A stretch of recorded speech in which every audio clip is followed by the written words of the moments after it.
Hey, how's it going, everybody? Welcome back to yet another episode of Beta Breakdown. Lots of stuff going on lately, things that I wanted to cover.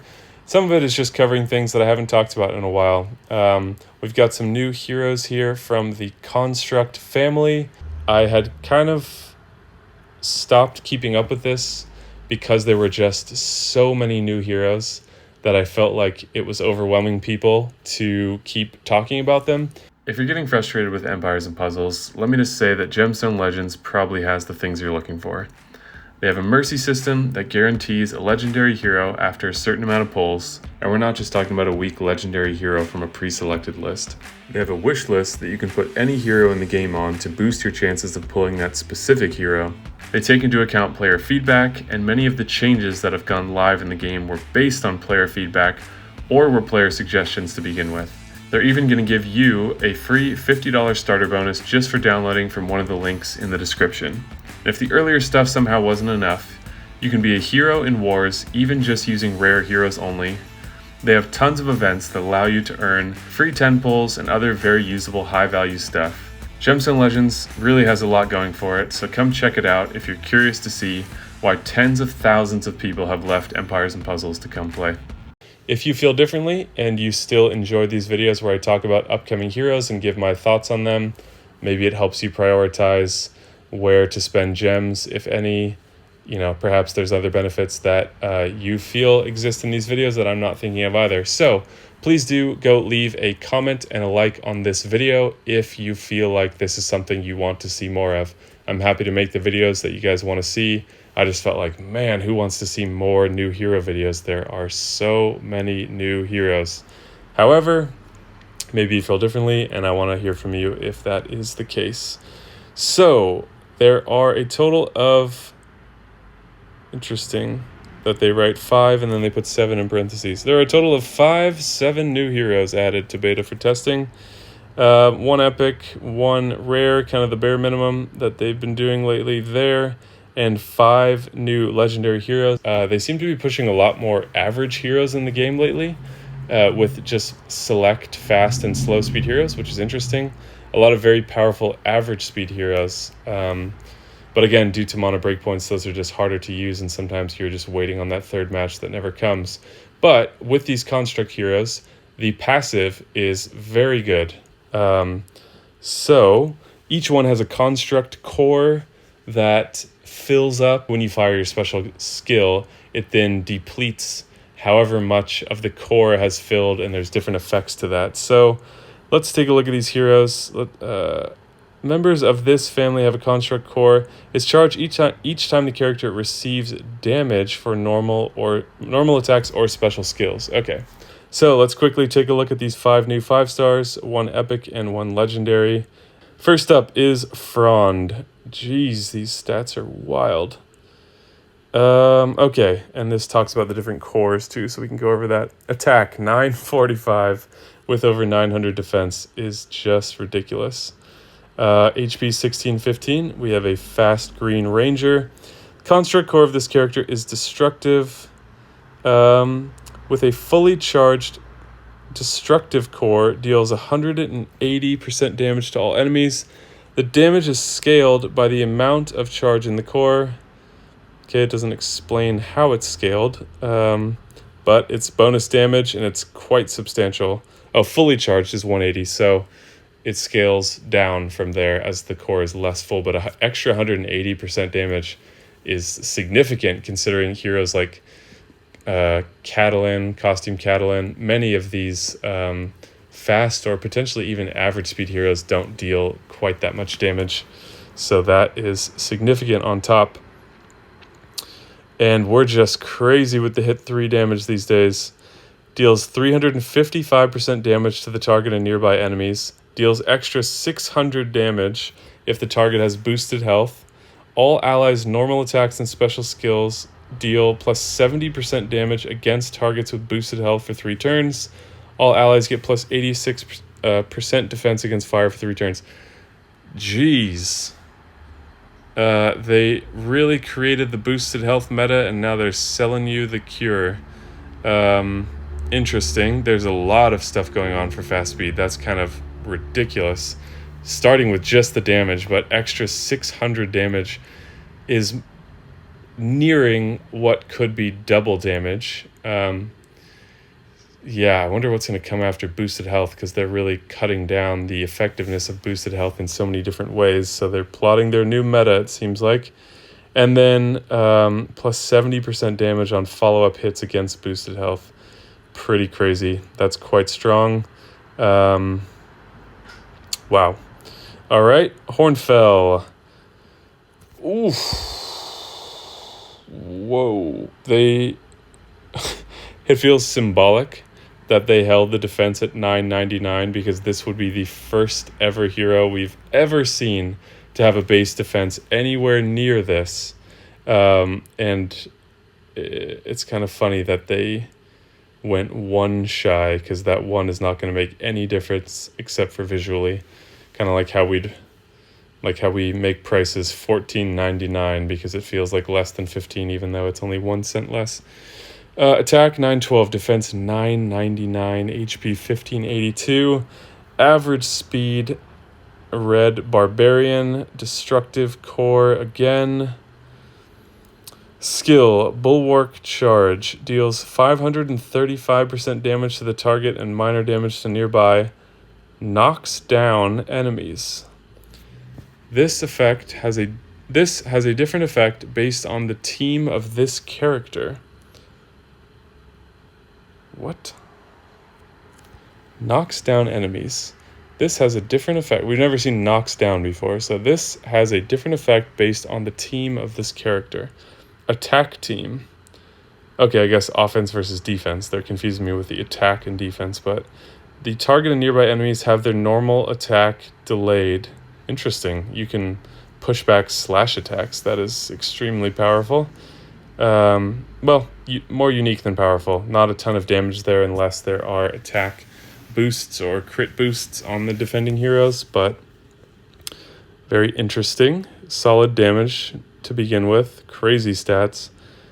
Defense team. The target and nearby enemies don't contribute to troop damage. Whoa. I feel like that's really strong. I wonder if that affects... I don't think that would affect how mana is accrued for the color. I don't know if you ever noticed, but if you have, say, 3 blue heroes on a team and you make a match, a 3 match, each one of the 3 tiles is not represented by the troops of each of those heroes equally. They kind of are randomly assigned, and I've never figured out how that works. So it's just kind of like equivalent to a significant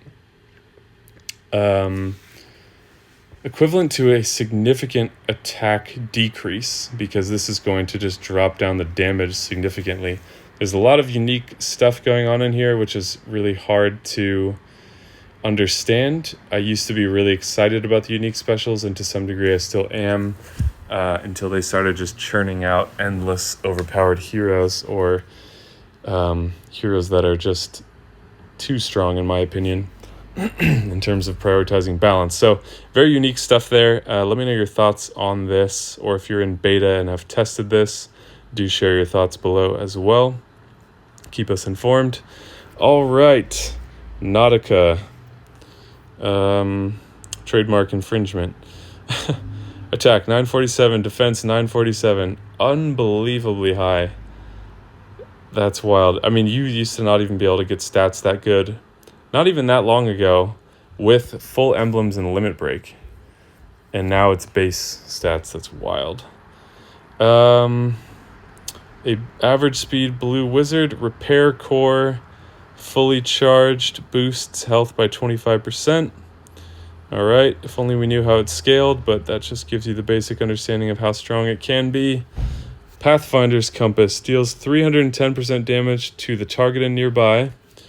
Increases the mana of nearby allies by 30% at average speed. Okay, so this is one of those heroes that can really help you boost up a slow speed hero. So you make 3 matches to charge this hero with the right troop, and then a nearby ally that is in the same color at slow speed is now charged. Increases the mana of nearby allies by 30%. Nearby allies get plus 30% mana generation for 4 turns. The caster and nearby allies get plus 42% critical chance. Oh my god. With the damage. That would be good without the damage, but 310% damage is just too much. Crazy. Okay. Shall attack 865. Terrible attack. Defense 984. HP 1691. Average speed. Holy Cleric. Repair Core again. 220% damage to all enemies. Heals all allies for 30% of the damage dealt. Not boosted, but still good.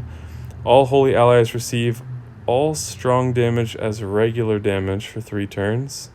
Cleanses status ailments. Man, these are just like a really bizarre mashup of all kinds of things in one place. You've got support kind of stuff. You've got damage. You've got really strong passives. These are kind of a mess of a hero, but very strong, and people are going to want him. All right. Let me know what your favorite hero is. Attack 999. Interesting how they stopped one short of such a tremendous milestone. Defense 920, HP 1563, fast speed, dark sorcerer, corrosive core. This is what Ferris has. All enemies receive corrosive poison for 3 turns. 139. Poison deals 139 damage each turn and lowers mana generation by minus 13%. You can't lower by a minus number. Lowers the target's mana generation by 13% each turn. So I think that scales up. The poison damage is just 139 per turn, but I think the mana generation one is minus 13, minus 26, minus 39, which is very, very strong. Again, you can't sleep on the passives of a lot of the heroes coming out now because they are doing what used to be primary components of a special skill, and now it's just extra, in addition to wild stats and crazy special skills. All right, Rod of Torment. Okay, not going to go there. Deals 395% damage to the target, quite low. Target gets silence for 3 turns. Okay, that's nice. This is at fast speed. The target gets soulbound for 3 turns. This effect cannot be cleansed. We don't know what that is. This effect will always bypass reflection. Okay, interesting. So if you're reflecting... What color is this hero? If you are Costume Guinevere and you're reflecting purple, the first 2 things will get reflected, but the third one will not. Okay? All damage received by the caster is also... Okay, interesting. So when they... All damage received by the caster is also dealt to soulbound enemies. I mean, that would be good with a taunt special skill. But, okay, another new skill. They are trying to innovate. Unfortunately, they're innovating with over-the-top stuff, but all damage received by the caster is dealt to all soulbound enemies, but it's only the target that receives soulbound. Damage is shared between all soulbound enemies. The effect will not share damage coming from other shared damage sources or counterattacks. Interesting. Okay, so you make it dangerous to attack this hero because then whoever was hit by this hero is going to be taking that damage. So kind of like a Quentin kind of thing where you have created a way to channel damage to a specific hero from other heroes, which is unique. Quentin didn't have that big of an impact on the game, though he was unique. So we'll see what happens with this. All right. Bone Chill, Epic Hero. Will it be good or not? Stats way lower. They're inflating the 5-star stats and leaving the 4-star ones behind. They want legendaries to be superior in any and all ways, which is good for revenue but bad for player experience. All right, attack 641, defense 743, HP 1221. Okay, fast speed, blue fighter, destructive core, deals the same amount, but obviously it's going to be moderated by the attack stat of the hero, which in this case is very low comparatively.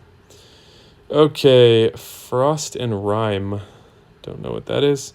Deals 240% damage to the target and nearby. Okay, pretty respectable for an epic at fast speed. Target and nearby enemies get minus 44% defense for 3 turns. Very nice.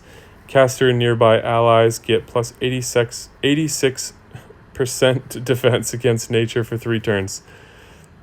Not so great. It would be much better if it was fire, because this hero is going to be a good hit 3 type hero. It looks like if your roster is weaker, you could even use this as the hero that you're attacking with first, and then you follow up with 2 others.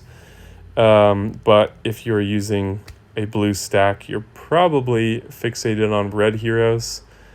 So getting increased defense against nature is not really what you're going to need. And this kind of hero is not as good on defense, though with epic and rare, you kind of take what you can get. They're always weaker, but the more stuff going on, the better they're going to be. So maybe this is still going to be okay on defense. We'll see. All right, Rust Beak. Attack 477, defense 505, HP 808. Average speed, Holy Druid. Passive, okay, so boost health by 25%. Keep in mind that, oh, never mind. I was going to say the number is, never mind. They kept the same number, which is good. The caster and nearby allies regenerate 399 HP over 3 turns. Okay. Caster and nearby allies get plus 45% chance to dodge, attacks, and special skills, and critical chance. So this will be a great hero for defense in tournaments. You're not dealing any damage, but you are dodging, and increased critical chance makes slash attacks very powerful on defense. So that's why Malia for a long time was one of the best heroes on defense. Her stats have been left in the dust despite the costume bonus. However, increased crit on defense is very powerful. All right, that's it for the new Construct heroes. Some pretty over-the-top stuff going on here. Let me know your thoughts in the comments. And again, if you want to see more of these videos, please do let me know, because I'm going to use the feedback of this video to determine if that's something I should continue doing, because I just am not sure if this is what you guys want to see. So let me know all the thoughts below. Do them. Hit the like button and subscribe. Show your support for the channel. It really makes a difference, and I appreciate it. So if you want to brighten my day just a little bit, hit that like button and subscribe. Thank you guys so much for watching, and I will see you in the next video.